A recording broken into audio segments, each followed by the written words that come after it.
Hello दोस्तों, मैं गोपी सिंह। तो कैसे हैं आप लोग? मैं अपने किस्से अनसुने यूट्यूब चैनल में आप सभी का तहे दिल से स्वागत करता हूं। मैं आप लोगों तक एक नई वीडियो के साथ आ चुका हूं।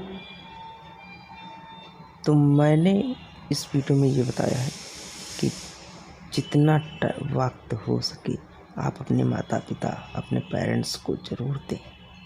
चलिए देखते हैं। एक दिन अचानक मेरी पत्नी मुझसे बोली, सुनो, अगर मैं तुम्हें किसी और के साथ डिनर और फिल्म के लिए बाहर जाने को कहूं तो तुम क्या कहोगे? मैंने कहा, मैं समझूंगा कि अब तुम मुझसे प्यार नहीं करती। उसने कहा, मैं तुमसे प्यार करती हूं, लेकिन मुझे पता है कि वह औरत भी आपसे बहुत प्यार करती है और आपके साथ कुछ समय बिताना उनके लिए सपने जैसा होगा। वह अन्य औरत कोई और नहीं, मेरी माँ थी, जो मुझसे अलग अकेली रहती थी। अपनी व्यस्तता के कारण मैं उनसे मिलने कभी कभी ही जा पाता था। मैंने माँ को फोन कर उन्हें अपने साथ रात के खाने और एक फिल्म के लिए बाहर चलने के लिए कहा। तुम ठीक तो हो ना? तुम दोनों के बीच कोई परेशानी तो नहीं? माँ ने पूछा। मेरी माँ थोड़ा शक्की मिजाज की औरत थी। उनके लिए मेरा इस किस्म का फोन मेरी किसी परेशानी का संकेत था। नहीं, कोई परेशानी नहीं माँ, बस मैंने सोचा था कि आपके साथ बाहर जाना एक सुखद एहसास होगा। मैंने साथ ही कहा, बस हम दोनों ही चलेंगे। उन्होंने इस बारे में एक पल के लिए सोचा और फिर कहा, ठीक है।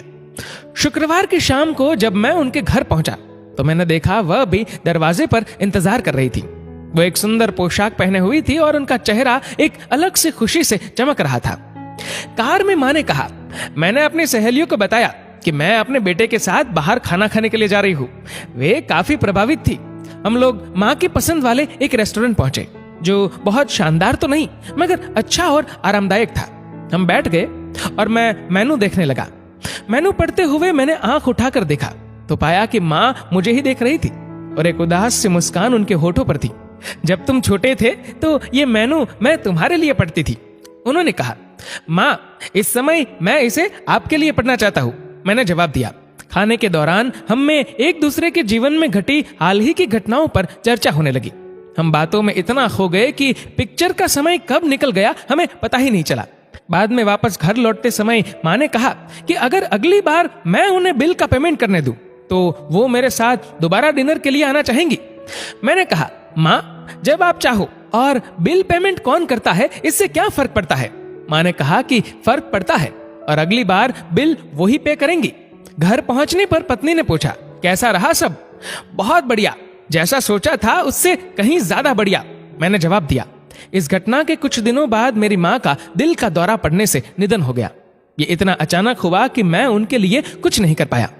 माँ की मौत के कुछ समय बाद मुझे एक लिफाफा मिला जिसमें उसी रेस्टोरेंट की एडवांस पेमेंट की रसीद के साथ माँ का एक खत था, जिसमें माँ ने लिखा था, मेरे बेटे, मुझे पता नहीं कि मैं तुम्हारे साथ दोबारा डिनर पर जा पाऊंगी या नहीं, इसलिए मैंने 2 लोगों के खाने के अनुमानित बिल का एडवांस पेमेंट कर दिया है।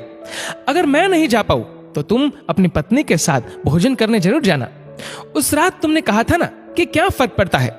मुझ जैसी अकेली रहने वाली बूढ़ी औरत को फर्क पड़ता है। तुम नहीं जानते, उस रात तुम्हारे साथ बीता हर पल मेरे जीवन के सबसे बेहतरीन समय में से एक था। भगवान तुम्हें सदा खुश रखे।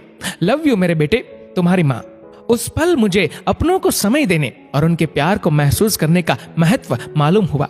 जीवन में कुछ भी आपके अपने परिवार से ज्यादा महत्वपूर्ण नहीं है। ना व्हाट्सएप, ना फेसबुक, ना मोबाइल, ना लैपटॉप और ना ही टीवी। अपने परिजनों को उनके हिस्से का समय दीजिए, क्योंकि आपका साथ ही उनके जीवन में खुशियों का आधार है।